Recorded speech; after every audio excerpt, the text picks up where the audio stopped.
Hello बच्चों, कैसे हैं आप लोग। आशा करता हूँ अच्छे ही होंगे।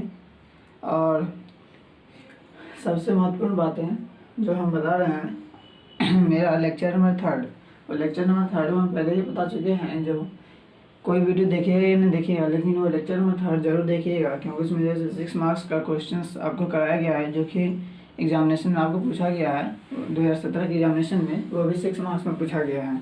फिर आपको लेक्चर नंबर फोर्थ भी बताए थे, वो जो है सो सब्जेक्टिव से नहीं इम्पोर्टेंट है, लेकिन वो ऑब्जेक्टिव पॉइंट ऑफ व्यू से वो इम्पोर्टेंट है और वो जानना जरूरी है।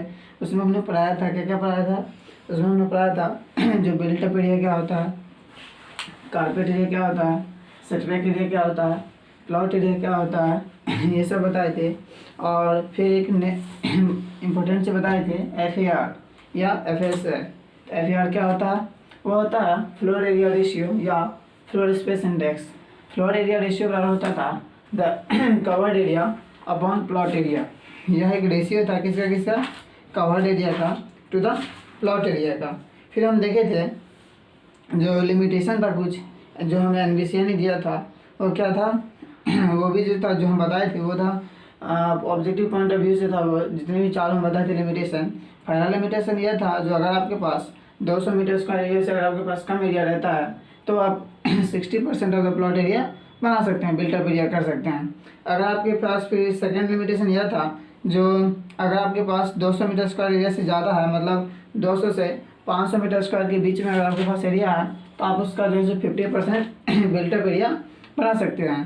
फिर हमारा नेक्स्ट लिमिटेशन यह था जो अगर आपके पास 500 से 1000 मीटर स्क्वायर एरिया रहता है तो आप कितना बना सकते हैं, 45% टोटल प्लॉट एरिया का।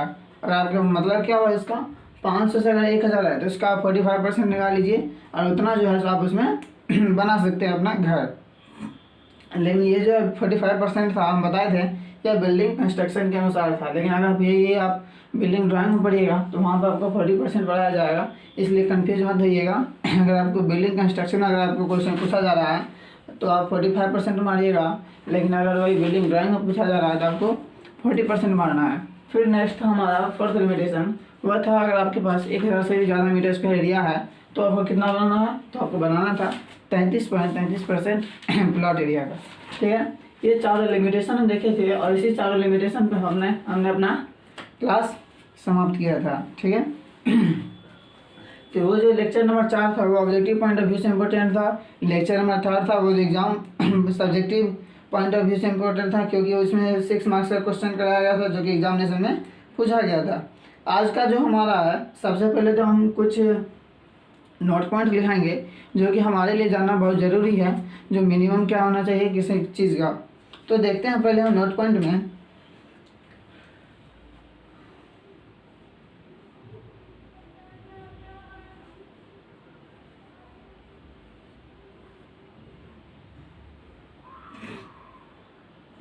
पहला नोट पॉइंट में पहला ये है जो हमारा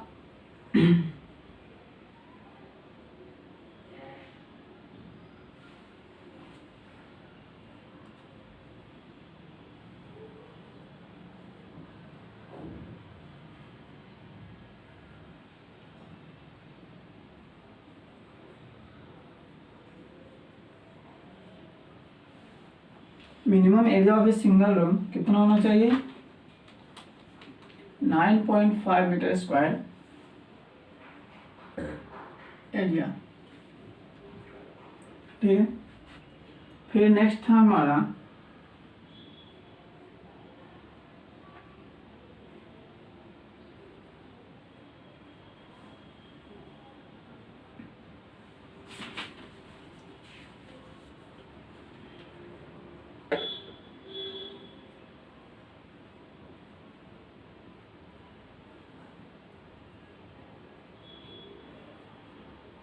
टू 2.75 मीटर।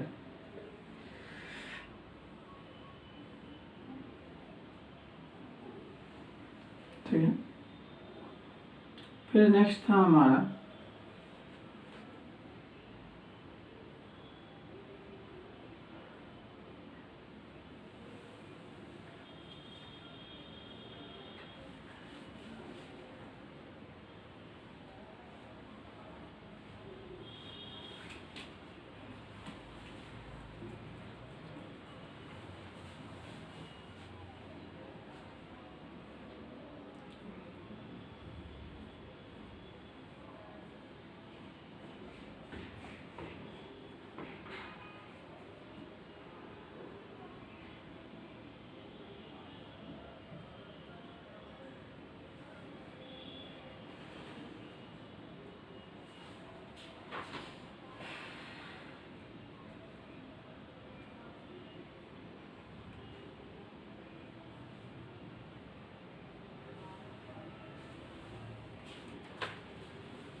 लास्ट वन है हमारा।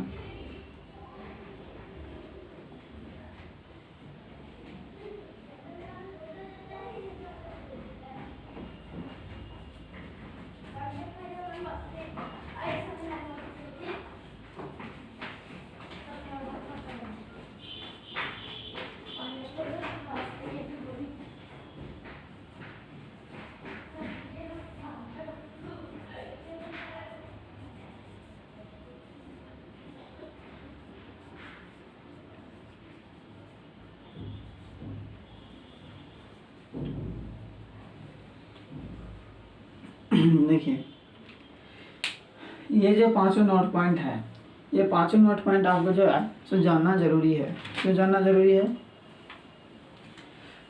क्योंकि अगर सिविल इंजीनियर हैं तो अगर आपसे कोई जनरल पूछा जाता है कि भाई हाइट ऑफ द रूम कितना होना चाहिए, मतलब हमारा जो रूम होगा उसका हाइट कितना होना चाहिए, अगर कोई पूछ दिया आपसे, ये सब कम से कम पूछ रहा है। अगर आपको जनरल ये आपको तो जानना ज़रूरी है 2.75 मीटर। अगर आपको ये याद नहीं है तो आप बोल सकते हैं 3 मीटर होना चाहिए। अगर आपको याद ही नहीं है, ये भी नहीं याद है, तो आप कितना बोलिएगा? सोच में पड़ जाइएगा, कितना बोले? 5 मीटर, 6 मीटर, कितना बोले? तो लेकिन ये उतना नहीं होता है। इसका ये मिनिमम हो गया ना, मिनिमम हाइट ऑफ रूम। इससे कम नहीं होना चाहिए और ज़्यादा से ज़्यादा कितना होना चाहिए?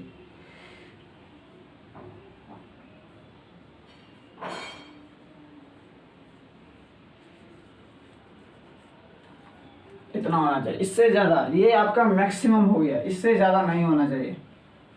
ठीक है? तो अगर आपसे पूछता है भाई, ये तो हम जान गए जो मिनिमम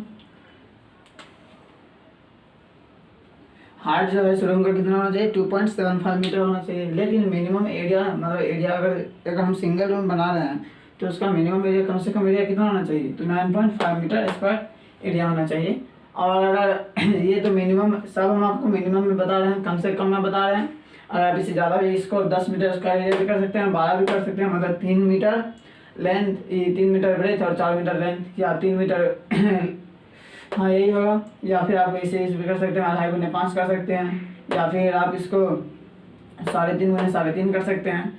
यही जैसे मतलब आपका एरिया होता है सिंगल रूम का। लेकिन ये आपका मिनिमम है जो 9.5 मीटर स्क्वायर एरिया रहना चाहिए। फिर मिनिमम हाइट ऑफ रूम अगर पूछ दे कोई तो बोलिएगा 2.75 मीटर। ये आपका जो है ऑब्जेक्टिव में पूछा जाता है, बार बार पूछा जाता है। ये जो आपका रूम का जो है मिनिमम हाइट कितना होना चाहिए, तो आप बोलिएगा 2.75 मीटर होता है। ठीक है? फिर थर्ड आपसे पूछेगा जो भाई बाथरूम का जो है मिनिमम चौड़ाई कितना होना चाहिए मिनिमम हाइट ऑफ बाथरूम और वाटर क्लोजेट, तो बोलिएगा 1.2 मीटर। और अगर कोई पूछ दे आपसे भाई मिनिमम हाइट ऑफ किचन कितना होना चाहिए, तो बोलिएगा 1.8 मीटर। और फिर नेक्स्ट है आपका लास्ट वन, जो minimum height of stair for residential building. Residential building के लिए जो है सो स्टेयर का हाइट कितना होना चाहिए, कम से कम 0.9 मीटर। ये आपका रेसिडेंशियल बिल्डिंग, देखिए यहाँ पे लग गया है रेसिडेंशियल बिल्डिंग। अगर यही पूछ देगा पब्लिक बिल्डिंग तो आपको बताना पड़ेगा जिसका जो है सब मिनिमम होता है 1.5 मीटर इसका स्टेयर का हाइट। अगर आपको पूछ देगा जो हमें रेसिडेंशियल नहीं पब्लिक का बता, तो बोलिएगा 1.5 मीटर। तो ये पांचों आपका मिनिमम है। और जो है ये नोट पॉइंट में है, तो इसको देखिए हम हाईलाइट कर दे रहे हैं। ये सब एग्जाम में पूछा गया है। ये हो गया आपका एग्जाम में पूछा गया है। फिर जो है सो आपका ये भी पूछा गया है। और जो है सो आपका कौन सा, ये भी पूछा गया है। ये तीनों आपको पूछा गया। देखिए 5 अगर आप याद कर दें तो आपका 3 नंबर श्योर होता है। मतलब इसका क्या है, 60% आप इसका गेन कर ले रहे हैं।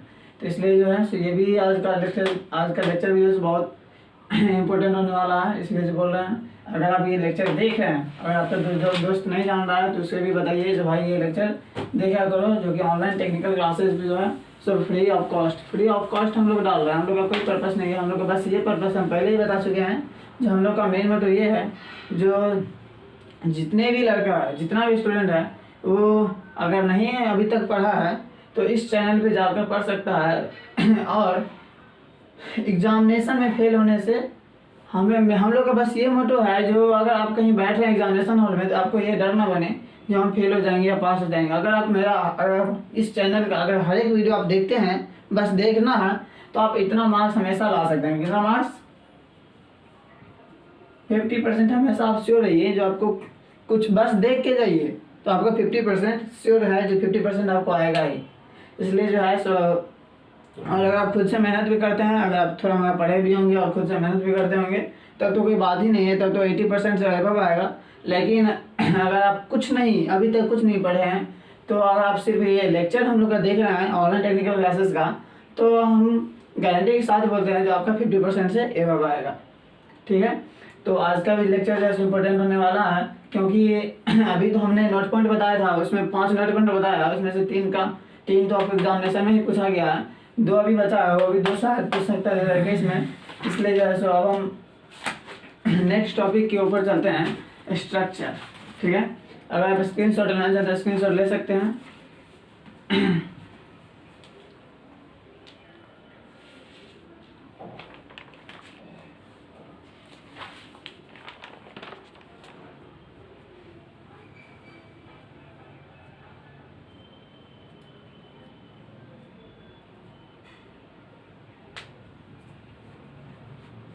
ठीक है, तो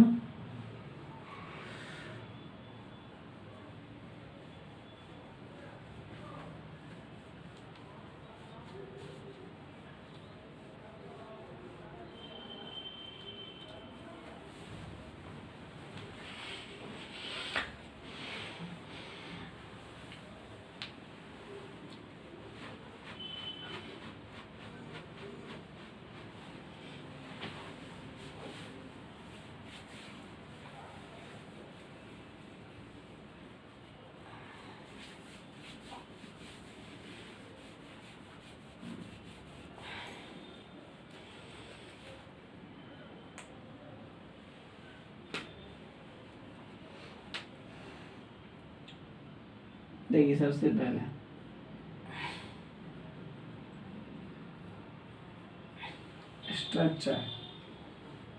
स्ट्रक्चर को जो है mainly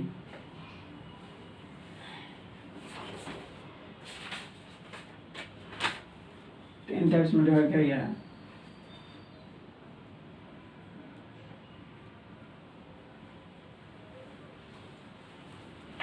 road bearing,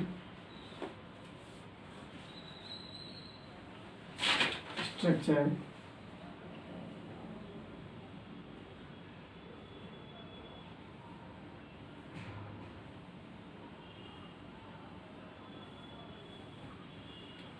family structure,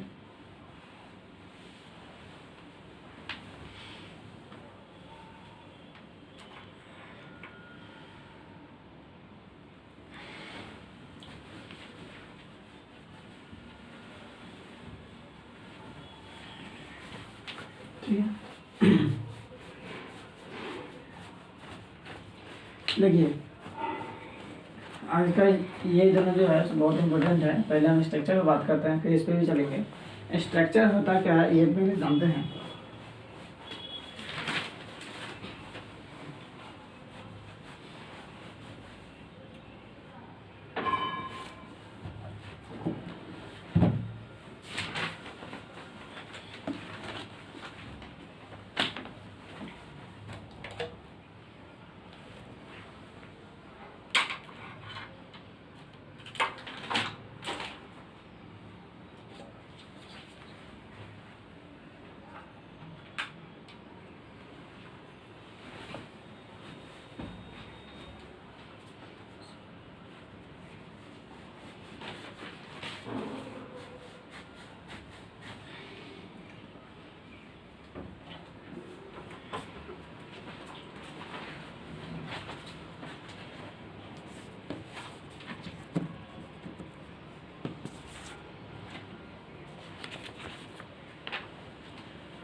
The structure is a components of different things connected to each other in such a way that in such a way that to the structure is a components of different things connected to each other in such a way that to serve as a full purpose. To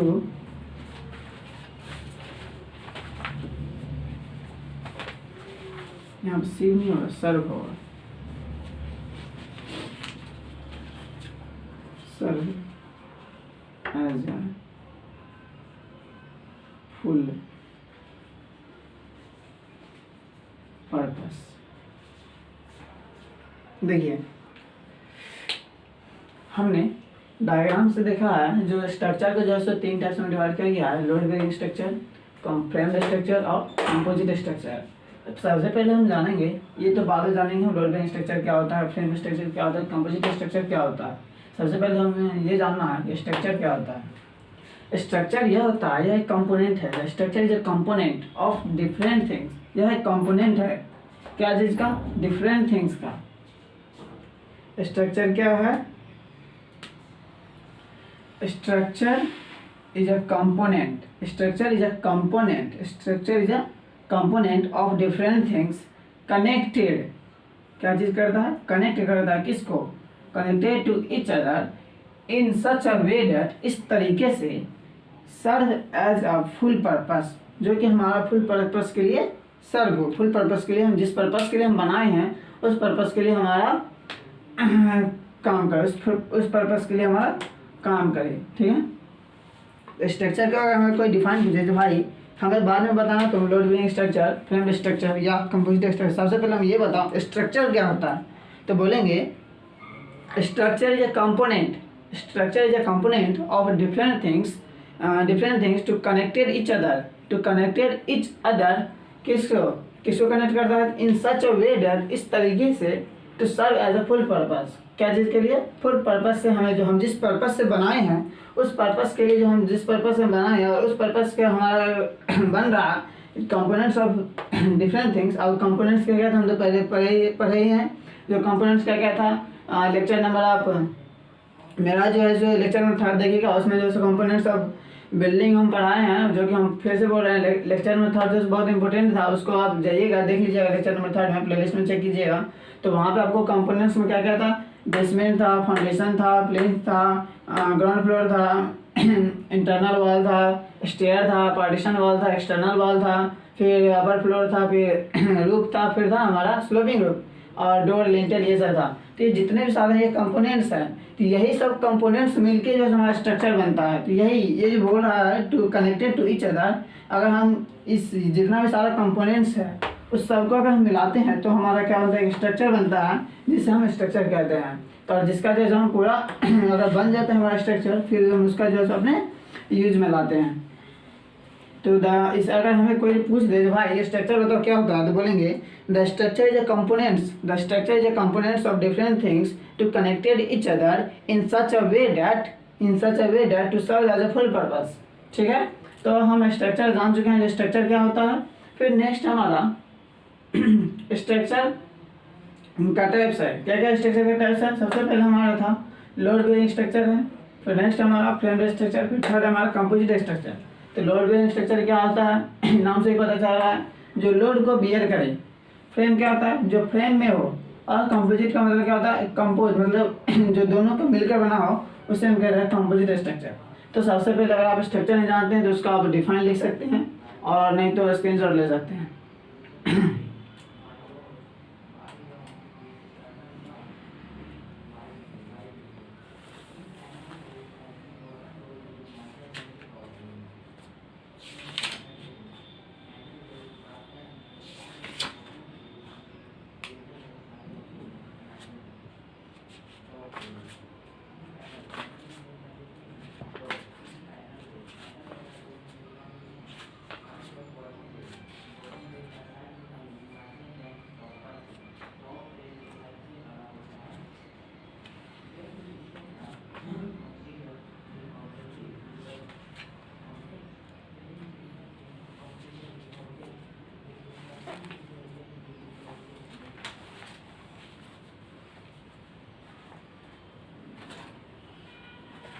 ठीक है। हम erase कर रहे हैं।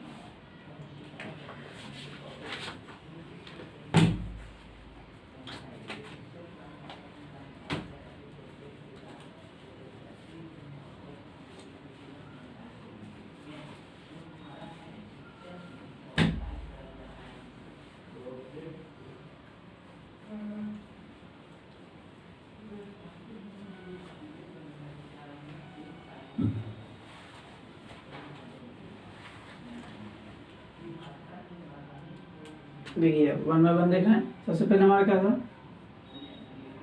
तो 1 minute पहले हम इसका रेफरेंस ही हटा देंगे।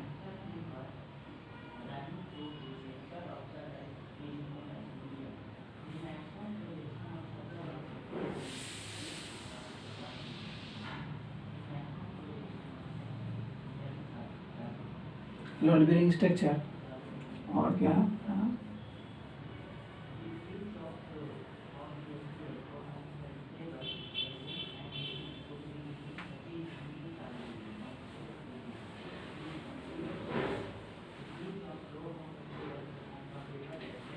ठीक है।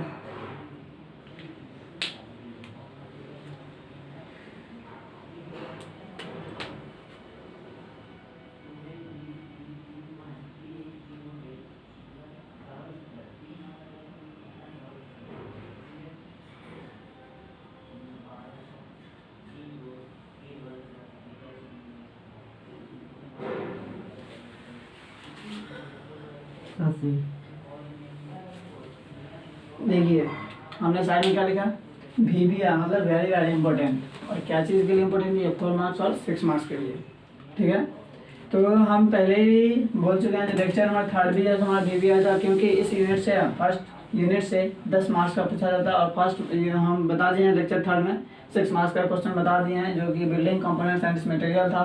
फिर हम एक 4 मार्क्स का बता रहे हैं, ये कभी कभी 6 मार्क्स में पूछता है और कभी कभी 4 मार्क्स में, लेकिन ये पूछा ही जाता है, ये दिमाग में रखिए, कभी कभी नहीं, पूछा ही जाता है। भले वो 6 मार्क्स में नहीं पूछे, लेकिन 4 मार्क्स में पूछेगा। अगर ये 4 मार्क्स में पूछा है तो 6 मार्क्स में नहीं पूछेगा, लेकिन अगर ये 4 मार्क्स में नहीं पूछा है तो 6 मार्क्स में पक्का पूछेगा, ठीक है। तो आपको ये डिफाइन नहीं करने के लिए बोला what is load bearing structure या व्हाट इज फ्रेम स्ट्रक्चर, आपको पूछेगा difference what is the difference between load bearing structure and frame structure, या compare between load bearing structure and frame structure. तो आज का भी लेक्चर जो है सो आपका समझ रहे होंगे कितना इंपॉर्टेंट है, क्योंकि ये जो है सो आपको ऑप्शन नहीं दे रहा है, ये आपको कंफर्म बता रहा है। अगर हम 4 मार्क्स में नहीं आएंगे तो 6 मार्क्स में पक्का आएंगे, या अगर हम 6 मार्क्स में नहीं आए तो 4 मार्क्स में फिक्स हैं। तो इसलिए जो है तो इसको हाईलाइट में इसको नाम रख लीजिए लेक्चर नंबर 5 का। लेक्चर नंबर 5 का देखिए, अगर हम पहले ही हम लोग का मोटो है जो कैसे भी आप लोग को जो फेल होने से डरते हैं उसको कैसे भी जैसे हम लोग को कम से कम 60% से एवं मार्क्स गेन करना है, क्योंकि सिविल इंजीनियरिंग है और उसमें जैसे हमें मेरा मोटो रहना चाहिए 80% से मार्क्स गेन करें। लेकिन अगर हम नहीं पढ़े हैं, अभी तक कुछ नहीं पढ़े हैं, तो हम पहले ही बोल रहे हैं अगर आप अभी भी मेहनत कीजिएगा तो 80% से प्लस आएगा। लेकिन अगर हम मेहनत नहीं कर रहे हैं, बस हम आपके लेक्चर देखना चाह रहे हैं, तो आप लेक्चर देख के ही, हम बोल रहे हैं लेक्चर देख के ही आप 60% गेन कर लीजिएगा। इसलिए जो है सो हम कुछ देरी ना करते हुए पहले हम स्टार्ट करते हैं इसका डिफरेंस। पहले तो हम डिफाइन कर देते हैं लोड बेरिंग स्ट्रक्चर होता क्या है।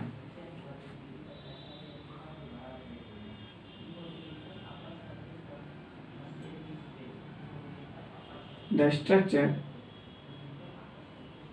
इन विच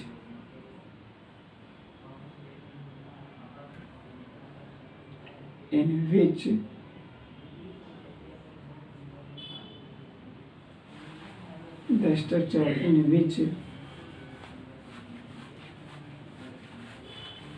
load of structure are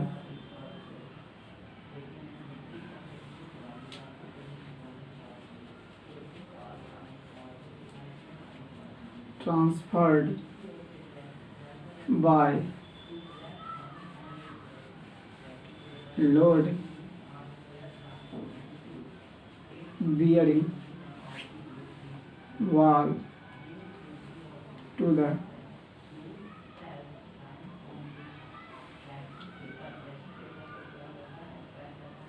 subsoil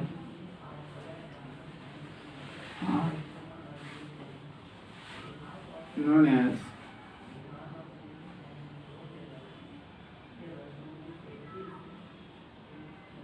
load bearing structure. इसका क्या डिफाइन होगा? इसका होगा the structure in which load of a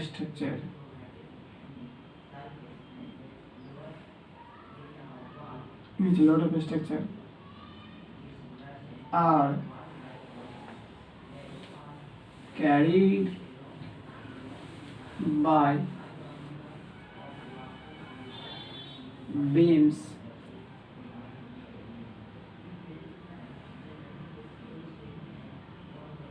columns and transfer the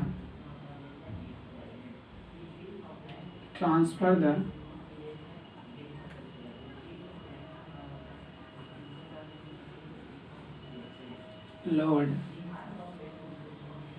to the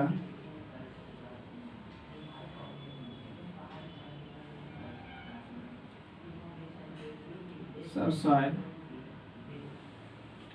are known as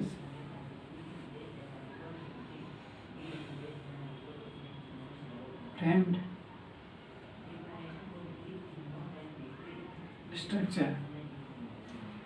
देखिए सबसे पहले तो हम जानते हैं, देखिए सबसे पहले हमसे तो पहले मानते हैं हम एग्जाम पॉइंट ऑफ व्यू से पढ़ना चाहते हैं तो 4 मार्क्स या 6 मार्क्स हम डिफरेंस ले लेंगे। सबसे पहले हम डिफरेंस छोड़कर सबसे पहले तो हम ये जानेंगे ना जो लोड बेयरिंग स्ट्रक्चर होता क्या है या फ्रेम स्ट्रक्चर होता क्या है।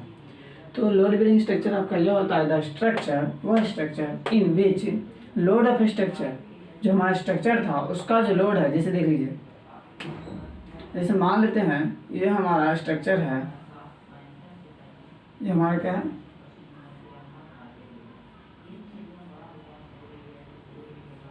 ये हमारा स्ट्रक्चर है, ठीक है। और इसका जो लोड है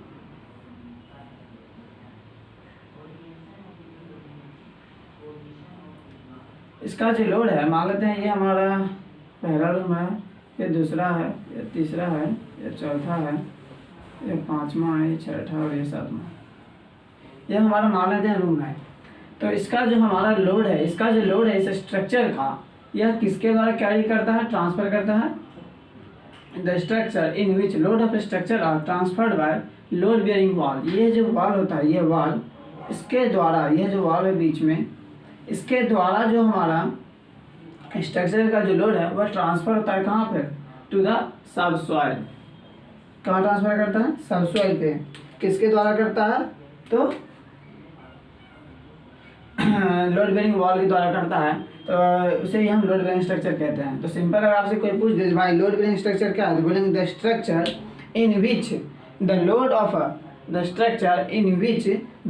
the structure can be transferred या can be carried out by the load bearing wall to the सब सॉइल। कहाँ में ट्रांसफर करना है? सब सॉइल पे ट्रांसफर करना है। उसी स्ट्रक्चर को हम क्या कहते हैं? लोड बेयरिंग स्ट्रक्चर कहते हैं। फिर हम तो ये जान गए लोड बेयरिंग स्ट्रक्चर क्या होता है, लेकिन अगर हमसे कोई पूछ दे भाई ये छोड़ के हम पूछ दे फ्रेम स्ट्रक्चर क्या होता है, तो बोलेंगे वह स्ट्रक्चर इन विच, जिसमें लोड जो है हमारा स्ट्रक्चर का किसके द्वारा कैरी करता है? बीम के साथ, कॉलम के साथ, और वह ट्रांसफर करता है लोड को किस पे? सब सॉइल पर। देखिए सब का काम है ट्रांसफर ही करना, लोड को सब सॉइल पे, लेकिन इसमें जो है हम किसके द्वारा कर रहे हैं? इसमें जो हम कर रहे हैं लोड बेयरिंग वॉल के द्वारा ट्रांसफर कर रहे हैं, और इसमें हम किसके द्वारा कर रहे हैं? कॉलम और बीम के द्वारा, ठीक है। तो जिस वह स्ट्रक्चर है जिसमें लोड का जो है स्ट्रक्चर का वह किसके द्वारा कैरी हो? बीम या कॉलम के द्वारा कैरी हो और ट्रांसफर करें लोड को सब सॉइल पे, उस स्ट्रक्चर को जैसे हम क्या कहेंगे? फ्रेम स्ट्रक्चर कहेंगे। और वह स्ट्रक्चर जिसमें जो है हमारा स्ट्रक्चर का लोड बेयरिंग वॉल के द्वारा कैरी हो और सब सॉइल पे, उसे हम क्या कहते हैं? लोड बेयरिंग स्ट्रक्चर कहते हैं। तो ये हमारा पहला डिफरेंस होता है। फिर हम देखते हैं सेकेंड डिफरेंस क्या है। सेकेंड डिफरेंस ये है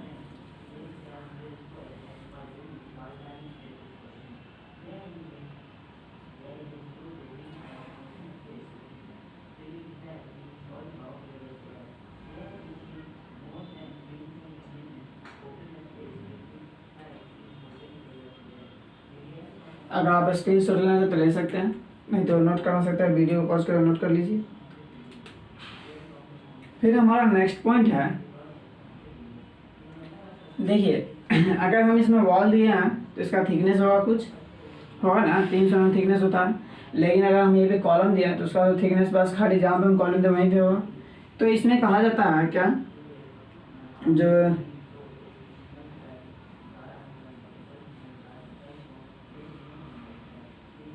the thickness of wall in upper floor is less than the lower floor। और इसका दूसरा क्या हो जाएगा, इसमें तो वॉल ही नहीं होता, तो इसका जो सेम वॉल होता है। अगर हम वॉल प्रोवाइड करते हैं तो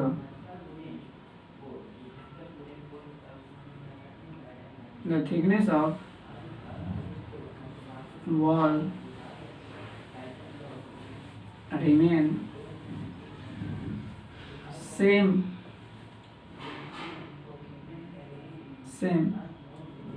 if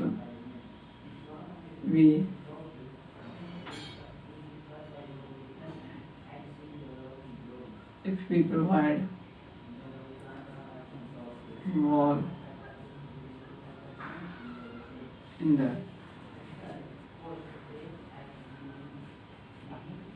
स्ट्रक्चर। ठीक है, सबसे पहला तो हम पॉइंट देख लिए। पहला हमारा पॉइंट क्या था, जो वह स्ट्रक्चर जो लोड मतलब स्ट्रक्चर का वह structure, the structure in which load of structure can be carried out by the load bearing wall, वह स्ट्रक्चर जिसमें स्ट्रक्चर का लोड कैरी किया जाए या ट्रांसफर किया जाए, किसके द्वारा, लोड बेयरिंग वॉल के द्वारा, किस पर, टू द सब soil are known as load bearing structure. फिर हमें इसका फ्रेम स्ट्रक्चर क्या होता है, फ्रेम स्ट्रक्चर वह स्ट्रक्चर है जिसमें स्ट्रक्चर का लोड कैरी किया जाए, किसके द्वारा, बीम के द्वारा, कॉलम के द्वारा, और ट्रांसफर किया जाए, किसको, लोड को ट्रांसफर। सबका मेन पर्पस है लोड को ट्रांसफर करना, लेकिन ये लोड को ट्रांसफर किससे करता है, लोड बेयरिंग वॉल के साथ करता है, कौन, load bearing structure.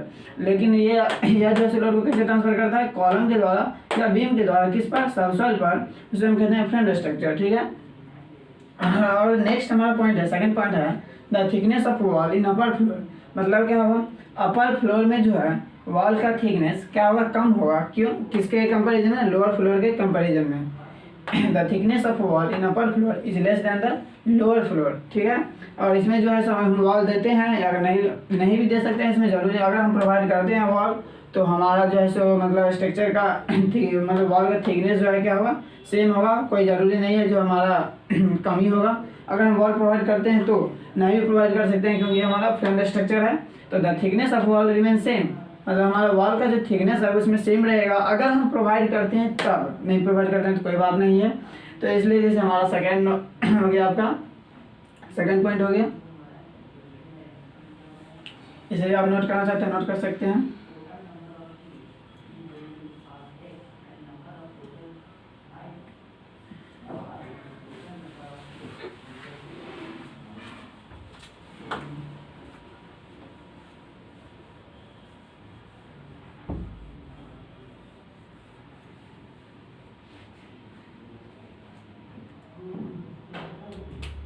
Second point हो गया था।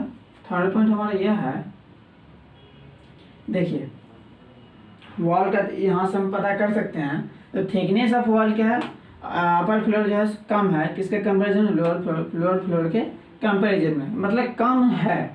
तो इसका मतलब क्या है, कारपेट एरिया हमारा ज़्यादा, अगर हम उसी एरिया का हम बना रहे हैं और हम नीचे में कुछ ज़्यादा मोटा का दीवार दे रहे हैं और ऊपर में उससे पतला कर दे रहे हैं, तो इसका मतलब क्या है, जो कारपेट एरिया जितना हमारा एरिया होगा उससे थोड़ा बढ़ जाएगा। तो वही होता है इसमें,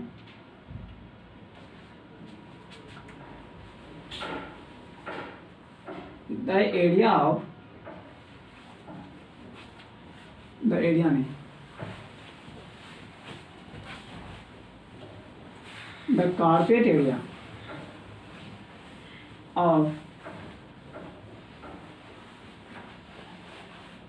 upper floor is larger than the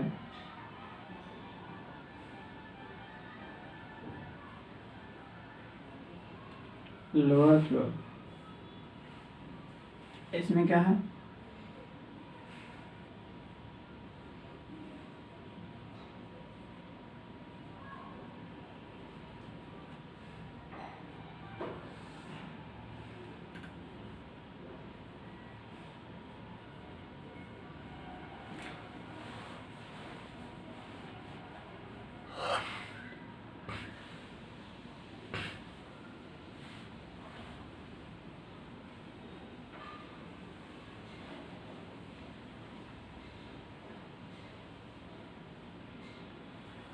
देखिए नेक्स्ट हमारा थर्ड पॉइंट क्या है। ये थर्ड पॉइंट कहाँ से है, ये सेकंड पॉइंट से ही थर्ड पॉइंट जनरेट होता है, क्योंकि देखिए सेकंड पॉइंट हम फिर से बता रहे हैं, the thickness of wall in upper floor is less than the lower floor. Lower floor में जो हमारा वॉल का थिकनेस है उससे कम होता है अपर फ्लोर में, और जो अगर हमारा थिकनेस अगर हम इससे कम है अपर फ्लोर में तो मतलब क्या हमारा कारपेट एरिया ज़्यादा है। अगर हम मान लेते हैं कोई हमारा 10 मीटर स्क्वायर का एरिया है और इसमें जो है सो हम 600 mm का, हम अगर मान लेते 300 mm का हम दीवार दे रहे हैं तीनों चारों साइड, तो उसका एरिया जो है ज़्यादा होगा। अगर हम भाई 300 mm का जगह का ऊपर हम 150 mm का दे रहे हैं तो मतलब क्या कारपेट एरिया हमारा ज़्यादा हो गया और मेरा एरिया तो उतना ही है लेकिन हमारा थिकनेस ऑफ वॉल जो है सो कम हो गया। तो due to thickness of wall हमारा कारपेट एरिया जो अपर फ्लोर का क्या होता है, बढ़ जाता है कंपेरिजन टू किसके, लोअर फ्लोर के कारण, larger than the lower floor. लेकिन अगर हम इसमें हम पहले ही बता चुके हैं फ्रंट स्ट्रक्चर में, ये तो हमारा था लोड बेरिंग स्ट्रक्चर में, लेकिन फ्रंट स्ट्रक्चर में बता चुके हैं अगर हम वॉल प्रोवाइड करते हैं तब तो हमारा carpet area lower floor area का मतलब अपर फ्लोर से सेम ही होगा। अगर हम नहीं प्रोवाइड करते हैं तो हमारा जितना एरिया है वही एरिया रहेगा, इसमें एरिया में कोई चेंजिंग नहीं होगा, रिमेन सेम, इसमें कोई चेंजिंग नहीं होगा। ठीक है, फिर हमारा फोर्थ पॉइंट है देखिए अगर हम वॉल दे रहे हैं तो थिकनेस ऑफ वॉल, अगर हम वॉल दे रहे हैं तो इसका लोड ज़्यादा होगा एकदम कंपैरिजन टू किसके, कॉलम के कंपैरिजन में। तो इसमें हम बोल सकते हैं this structure is very heavy in comparison to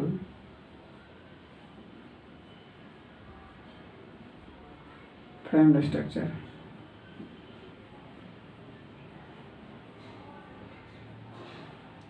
और ये जो है सो दिस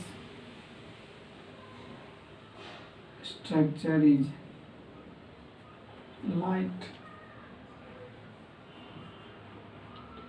इन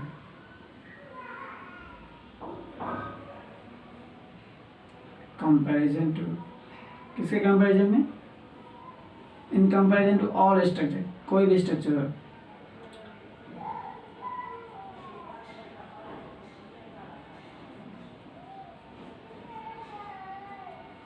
देखिए नेक्स्ट हमारा फोर्थ पॉइंट हो गया क्या, this structure is very heavy, यह स्ट्रक्चर बहुत हैवी होता है in comparison to frame structure. Frame structure है कंपैरिजन में, जाहिर सी बात है, सही बात बोल रहा है। जो अगर हम इसमें वॉल दे रहे हैं तो वॉल पे ज़्यादा लोड होगा, तो वॉल पे ज़्यादा लोड है तो ये हमारा क्या होगा, वेरी हैवी स्ट्रक्चर होगा। तो इसके किससे कंपैरिजन में, फ्रेम स्ट्रक्चर। क्यों फ्रेम स्ट्रक्चर कंपैरिजन क्यों किया, क्योंकि इसमें हम वॉल दे ही नहीं रहे हैं। अगर हम वॉल इसमें नहीं दे रहे हैं तो इसका इतना तो वेट हमारा कम हो जाएगा ना। तो ये जो है दिस स्ट्रक्चर इज लाइट, यह स्ट्रक्चर क्या होता है, हल्का होता है in comparison to all structure, सभी स्ट्रक्चर में। हम लोगों ने अभी पढ़ा था स्ट्रक्चर 3 प्रकार के होते हैं, load bearing structure, frame structure और कंपोजिट स्ट्रक्चर। हम कंपोजिट स्ट्रक्चर पे भी जाएंगे और यह क्यों ऑल स्ट्रक्चर के कंपेरिजन इसका लाइट कम क्यों होता है वो भी वहाँ भी बताएंगे। लेकिन हम इसका अगर कंपेरिजन देख रहे हैं तो इससे हल्का है, इस यहाँ से तो हमको मिल रहा है जो लोड बेरिंग स्ट्रक्चर से यह हल्का है। हमने यहाँ पे ऑल स्ट्रक्चर बताया मतलब ये कंपोजिट स्ट्रक्चर से भी हल्का होगा। तो हम इस पर भी डिस्कस करेंगे, कंपोजिट स्ट्रक्चर जाएंगे तो हम यहाँ पे फोर्थ पॉइंट हमने क्या लिखा है, this structure is very heavy, यह स्ट्रक्चर बहुत हैवी होता है किसके कंपेरिजन में, फ्रेम स्ट्रक्चर के कंपेरिजन में। अगर हम भाई फ्रेम स्ट्रक्चर में जा रहे हैं तो इसमें क्या है, दिस स्ट्रक्चर इज लाइट, यह स्ट्रक्चर जो है हल्का होता है in comparison to all structure, सभी स्ट्रक्चर में कंपेरिजन में। अगर हमको यह अगर नहीं समझ नहीं आ रहा हम लिख सकते हैं due to the this structure is very heavy in comparison to frame structure due to the thickness of wall, due to the load bearing wall, और इसमें लिख सकते हैं due to absence of load bearing wall. क्योंकि इसमें load bearing wall, इसमें wall नहीं होता है और इसमें वॉल होता है, इसलिए जैसे इसका क्या बोलते हैं, इसका स्ट्रक्चर जैसे हैवी होता है, मतलब भारी होता है, और ये जो है स्ट्रक्चर हल्का होता है। ठीक, चौथा पॉइंट हो गया। नेक्स्ट पॉइंट हमारा है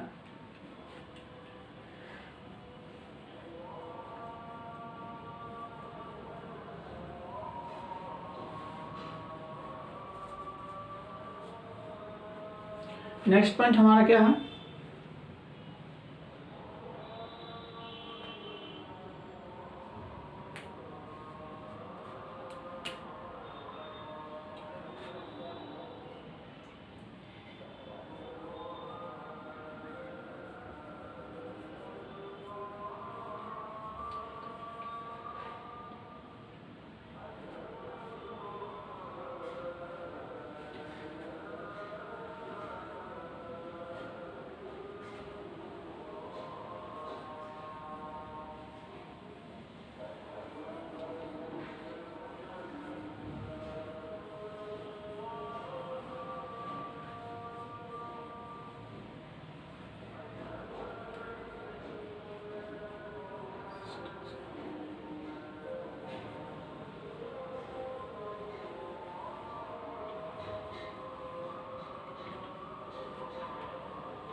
नेक्स्ट पॉइंट हम क्या लिखे हैं, the process of making of this structure. ये इस स्ट्रक्चर का जो बनाने का प्रोसेस है वो क्या होता है, वेरी डिफिकल्ट होता है, बहुत हार्ड होता है। क्यों हार्ड होता है देख लेते हैं।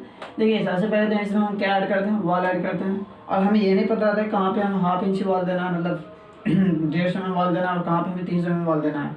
तो इसलिए जैसे इसका जैसे प्रोसेस बहुत डिफिकल्ट है, और ये जरूरी नहीं है जो हम हर जगह वॉल ही देंगे, हम कहीं पे मतलब इसके ऊपर बीम भी दे सकते हैं, फिर हम वॉल देंगे, फिर हम रूफ को ढालेंगे, मतलब रूफ देंगे। तो ये हमारा जो प्रोसेस है इसका बनाने का, इस स्ट्रक्चर का बनाने का प्रोसेस है वो डिफिकल्ट होता है, लेकिन यह प्रोसेस जो है कौन सा फ्रेम स्ट्रक्चर में जो है उसको बनाने का प्रोसेस है बहुत सिंपल होता है। क्यों, क्योंकि इसमें हम बस एक कॉलम वर्टिकली ले जा रहे हैं और हमारा एक स्ट्रक्चर तैयार होते जा रहा है।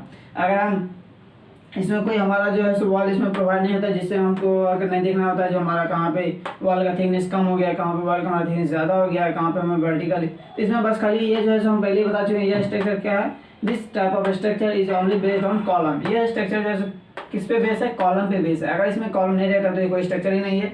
लेकिन अगर हमें कोई पूछ दे भाई फ्रेम स्ट्रक्चर क्या है, तो हमें बताओ, तो हम बोलेंगे the structure in which the load of the structure can be carried out by the columns, beams and transfer to the load to the subsoil is known as frame structure। तो वही से हम समझाना चाह रहे हैं जो हमारा जो है क्या लोड बेरिंग स्ट्रक्चर का प्रोसेस जो है क्या है हमारा डिफिकल्ट है, क्योंकि इसमें जैसे थिकनेस ऑफ वॉल को हमें मेंटेन करना होता है। जो कहाँ पे हमें मतलब नीचे हम 300 mm का, मतलब ग्राउंड फ्लोर पे हम 300 mm का थिकनेस दिया वॉल का, और अपर फ्लोर में 150 mm का देंगे। मान लेते हैं अगर वही 300 ले जा रहे हैं, तो फिर तो हमारा जो है सो बिल्डिंग का स्ट्रक्चर जैसे हमारा फेल होने का डर होगा। लेकिन अगर हम एक कॉलम से हम फ्रेम स्ट्रक्चर बना रहे हैं तो इसमें तो कहीं वॉल ही नहीं है, ये बस कॉलम ही जा रहा है हमारा। तो ये जो हमारा क्या होता है, इसका बनाने का प्रोसेस वो बहुत सिंपल होता है। ठीक है, पांचवा पॉइंट हो गया। फिर लास्ट वन हमारा पॉइंट है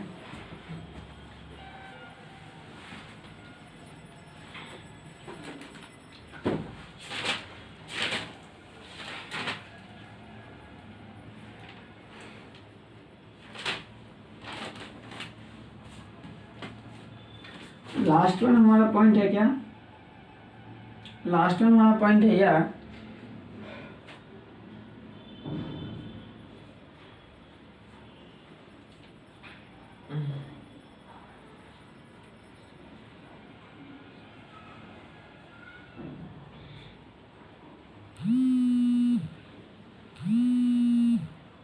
this structure is made up of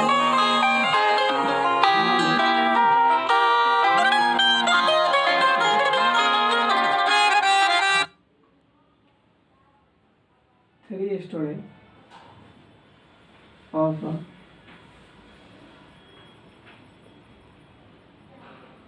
building. मतलब क्या हमारा,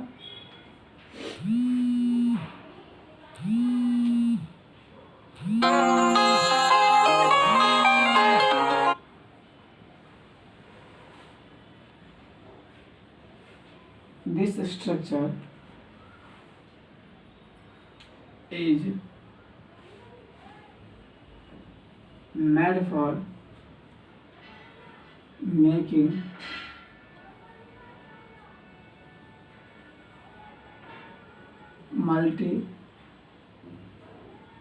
multi-stored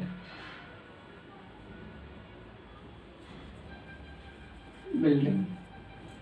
ये हमारा क्या लास्ट डिफरेंस है, और इस डिफरेंस हम पता करते हैं जो क्या है। This structure is made up only up to 3 storage. मतलब क्या, इस स्ट्रक्चर से जो है हम कहाँ तक बना सकते हैं, बस हम 3 स्टोरेज तक बना सकते हैं, 3 तल्ला तक ही बना सकते हैं इस स्ट्रक्चर से, लोड बियरिंग स्ट्रक्चर से। अगर हम यही फ्रेम्ड स्ट्रक्चर से बना रहे हैं तो फ्रेम्ड स्ट्रक्चर क्या हमारा मल्टी स्टोरेज बिल्डिंग है। यह जब हमें अगर 10 तल्ला 20 तल्ला बनाना है, 10 स्टोरेज 12 स्टोरेज 15 स्टोरेज बनाना है, तो हम जो है उसमें फ्रेम्ड स्ट्रक्चर ही यूज़ करेंगे। तो हम यहाँ से कितना हम पॉइंट देख लें, 6 पॉइंट देख लिए हैं। 6 पॉइंट हम पहले डिस्कस करें, फिर से हम बता रहे हैं। पहला पॉइंट में हमने क्या देखा, लोड बियरिंग स्ट्रक्चर क्या होता है और फ्रेम्ड स्ट्रक्चर क्या होता है। फिर हमने क्या देखा, जो हमारा इसका वॉल का जो है थिकनेस क्या होता है, अपर फ्लोर से जो है वॉल का थिकनेस कम होता है किसके कंपैरिजन में, लोअर फ्लोर के कंपैरिजन में। लेकिन जो हमारा फ्रेम्ड स्ट्रक्चर में क्या होता है, वॉल होता ही नहीं है। फिर हमारा थर्ड देखिए, जो इसमें कार्पेट एरिया जो है सो अपर फ्लोर का ज़्यादा होता है लोड बियरिंग स्ट्रक्चर में कंपैरिजन टू लोअर फ्लोर, क्योंकि इसमें हम बोलते हैं क्यों, क्योंकि इसमें मतलब वॉल का थिकनेस जो है कम होता है, जिसके कारण कार्पेट एरिया उसका बढ़ जाता है अपर फ्लोर का, ठीक है। और जिसके फ्रेम्ड स्ट्रक्चर में कार्पेट एरिया सेम ही रहता है क्योंकि इसमें वॉल है ही नहीं। फिर हमारा फोर्थ देखिए है, this structure is very heavy. यह स्ट्रक्चर बहुत हैवी होता है कंपैरिजन टू फ्रेम्ड स्ट्रक्चर। अब क्यों हैवी होता है हम बता चुके हैं, क्योंकि ये जो है इसमें लोड बियरिंग वॉल होता है और वॉल का जो है लोड जो होता है वो बहुत हैवी होता है, और जिसके कारण जैसे हमारा ये स्ट्रक्चर हैवी होता है। लेकिन इसमें हमारा वॉल होता नहीं है, तो इसके कारण जैसे हमारा स्ट्रक्चर लाइट होता है, हल्का होता है। फिर नेक्स्ट हम देखें हैं, the process of making of this structure is very difficult. मतलब इस स्ट्रक्चर को बनाने का जो प्रोसेस है वो बहुत डिफिकल्ट होता है। क्यों डिफिकल्ट होता है, क्योंकि हमें जो है सो ध्यान में रखना होता है, जो हमारा अगर ग्राउंड फ्लोर पे अगर हमारा वॉल का थिकनेस 300 mm है, तो अपर फ्लोर पे हमें 150 mm करना होगा। अगर नहीं करते हैं तो हमारा स्ट्रक्चर में फेल होने का डर होता है, इसलिए जैसे यह प्रोसेस जैसे बहुत डिफिकल्ट होता है। लेकिन हम यही अगर देख रहे हैं फ्रेम्ड स्ट्रक्चर तो बड़ा सिंपल होता है, क्योंकि इसमें एक हम वर्टिकल कॉलम ही ले जा रहे हैं, इसमें हमें कोई जो है सो डर नहीं है जो हमारा क्या होगा नहीं होगा। तो ये हमारा जो प्रोसेस है इसका फ्रेम्ड स्ट्रक्चर बहुत सिंपल होता है। फिर नेक्स्ट हम देखें last one point, this structure is made up only up to 3 storage. यह स्ट्रक्चर जो है सो बस 3 स्टोरेज तक ही बना सकते हैं इस स्ट्रक्चर से। अगर हम लोड बियरिंग स्ट्रक्चर बना रहे हैं तो हम बस 3 स्टोरेज तक ही बना सकते हैं, लेकिन बनाने के लिए तो 4 स्टोरेज भी आजकल देख रहे हैं, 4 स्टोरेज 5 स्टोरेज बना रहे हैं लोड बियरिंग स्ट्रक्चर पे, लेकिन उसमें जो फेल होने का डर होता है। ये जो है हमारा ये जितने भी सारे हम पढ़ रहे हैं ये सारा हमारा जो NBCI दे रहा है, National Building Code of India दे रहा है, जो आप इतना करिएगा तो आपका फेल कुछ नहीं होगा स्ट्रक्चर में। 99 ईयर तक आपको एग्रीमेंट मिलता है। और हम ये फ्रेम्ड स्ट्रक्चर देख रहे हैं, इसमें जो है इसे मल्टी स्टोरेज बिल्डिंग के लिए हम इसको फ्रेम्ड स्ट्रक्चर बनाते हैं। अगर हमें 10 तल्ला 20 तल्ला बनाना है तो हम मल्टी फ्रेम्ड स्ट्रक्चर का ही यूज़ करेंगे, ठीक है। फिर नेक्स्ट हम स्टार्ट करते हैं कंपोजिट स्ट्रक्चर, लेकिन उससे पहले हम फिर से बताना चाह रहे हैं ये जो हाईलाइट में इसको रख लीजिएगा। अगर ये 4 मार्क्स में नहीं आता तो ये 6 मार्क्स में फिक्स आएगा। अगर ये 6 मार्क्स में नहीं आया तो 4 मार्क्स में फिक्स आएगा। तो इसलिए जो 4 मार्क्स में आते हैं तो आप 4 पॉइंट्स लिख सकते हैं और 5 पॉइंट्स भी लिख सकते हैं, और 6 मार्क्स में तो आप 6 पॉइंट जरूर लिखिएगा, ठीक है। फिर नेक्स्ट हम स्टार्ट करते हैं कंपोजिट स्ट्रक्चर।